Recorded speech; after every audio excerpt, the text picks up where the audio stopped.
Leaked video, Google leadership dismay reaction to Trump's election. And yes, we do have the video. So a video recorded by Google shortly after the 2016 presidential election reveals an atmosphere of panic and dismay among the tech giant's leadership, coupled with a determination to thwart both the Trump agenda and the broader populist movement emerging around the globe.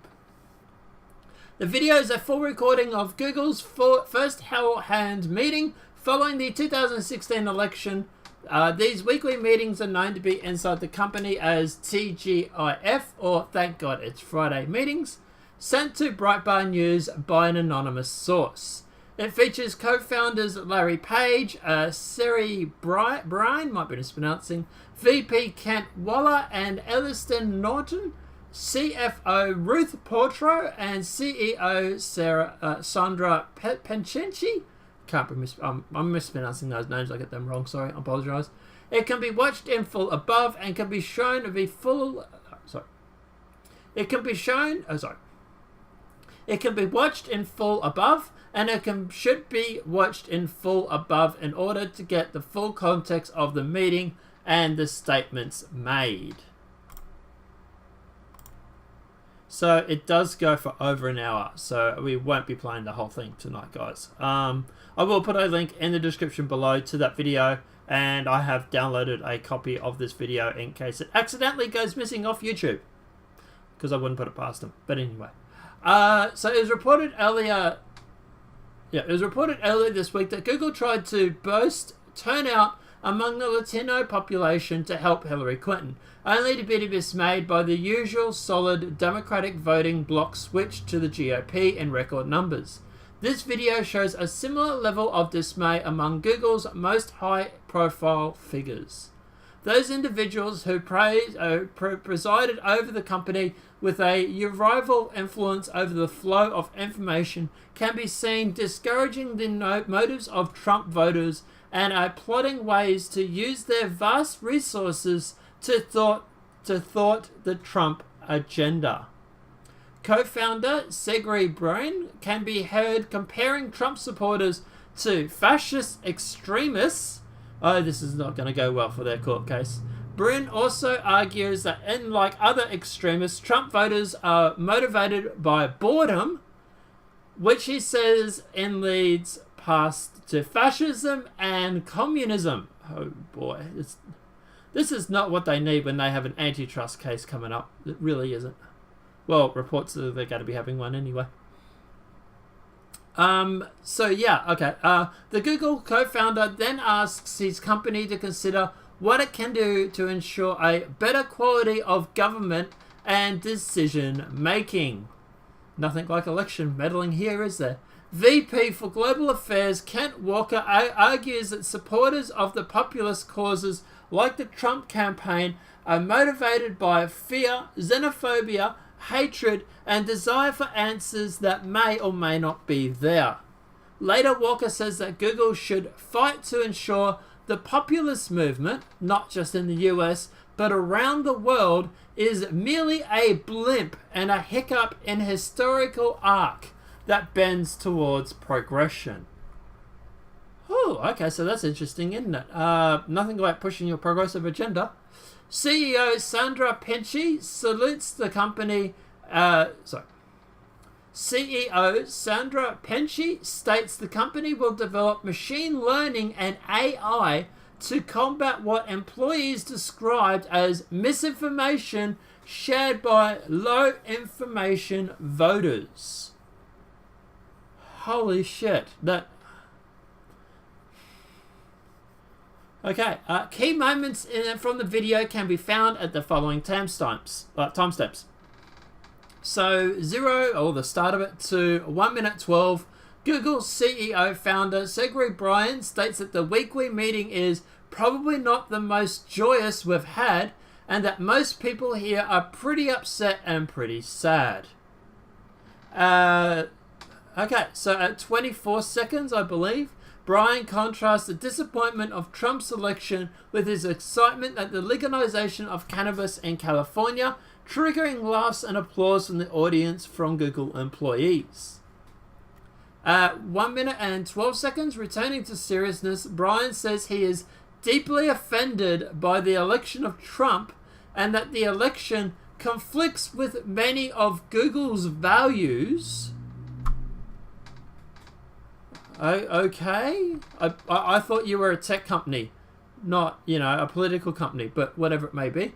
At 9 minutes and 10 seconds, trying to explain the motivations of Trump supporters, Senior VP for Global Affairs Kent Walker concludes fear, not just in the United States, but around the world, is fueling concerns, xenophobia, hatred, and the desire for answers that may or may not be there.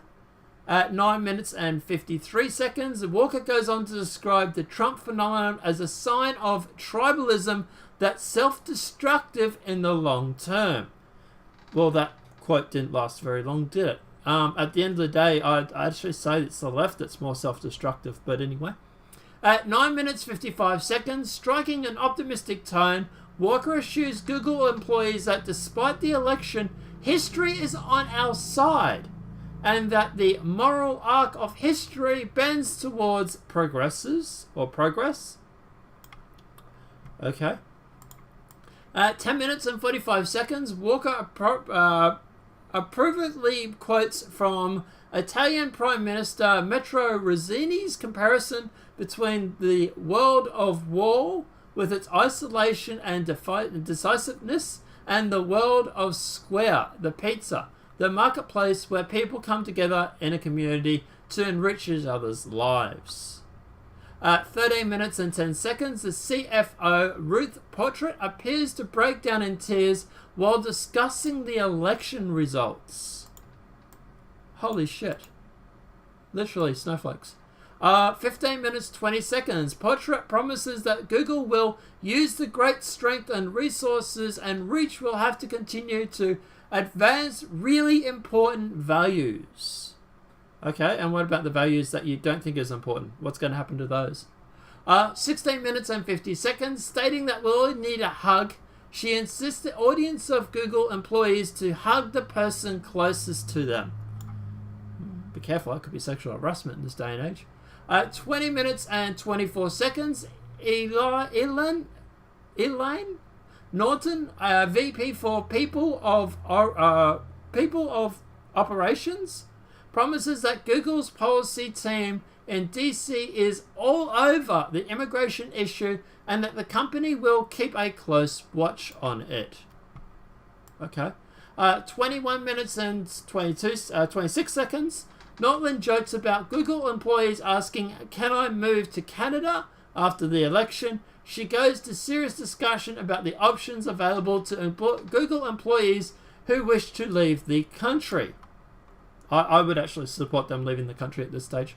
23 minutes and 12 seconds. Norton does acknowledge diversity of option and political persuasion and notes that she has heard from a conservative Google employees who say they haven't felt entirely comfortable revealing who they are and urges tolerance. Several months later, the company would fire James Damore, allegedly for disagreeing with progressive narratives.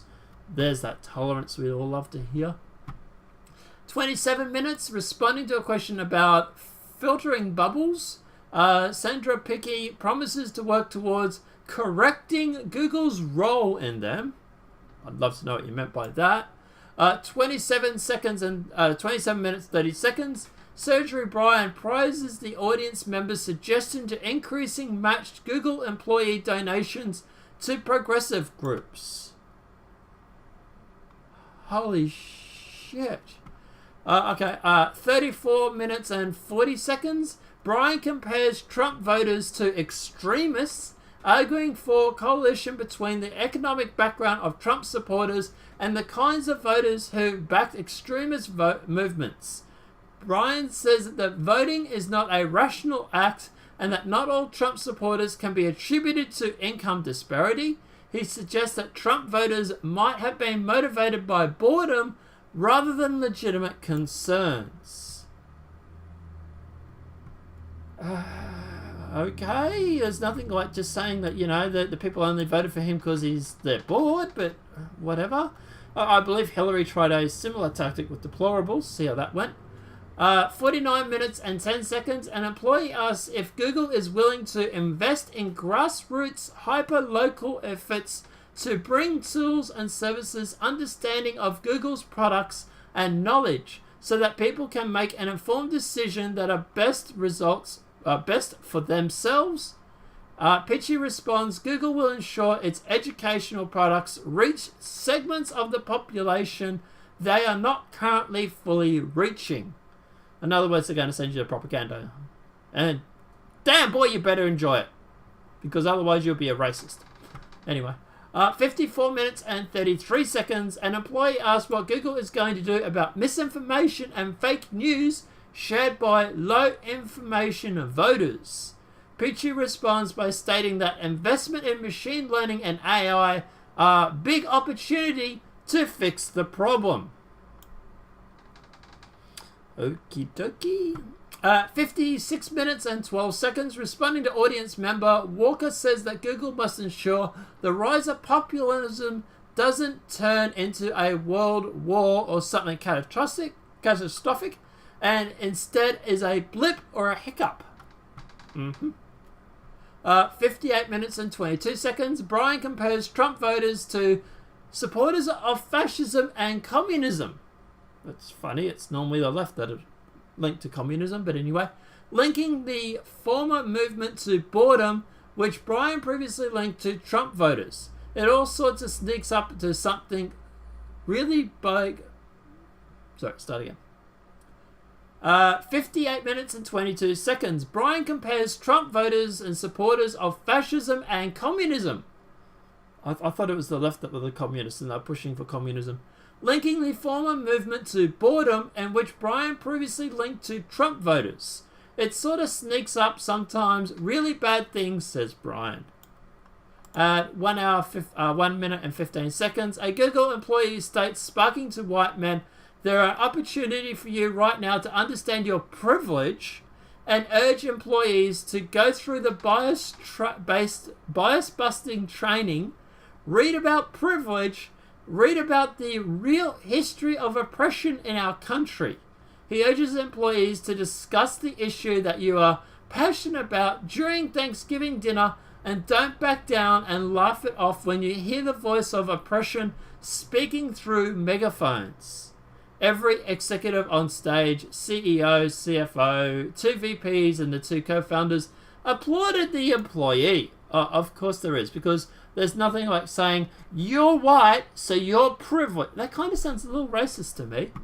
1 hour, 1 minute and 57 seconds. The audience member asks if the Google execs see anything positive from this result. The audience Google employees and the executives on stage burst into laughter. Boy, that's really tough one right now, says Bryn. Update. After Breitbart News published this article, Google spokesperson replied to the request for comment with the following statement. Oh boy, this will be good. Quote, at a regularly scheduled all-hands meeting, some Google employees and executives expressed their own personal views in the aftermath of a long and diverse election season. For over 20 years, everyone at Google has been able to freely express their opinions at these meetings. Nothing was said at the meeting or any other meeting to suggest that any political bias ever influenced the way we build or operate our products. You literally just claimed that machine learning was going to handle that situation. Really, you're sticking with that, are you? To the contrary, our products are built for everyone and we design them with extraordinary care to be trustworthy sources of information for everyone without regard to political viewpoint. And Google, yes, sorry, that was the sound of Google whacking me off.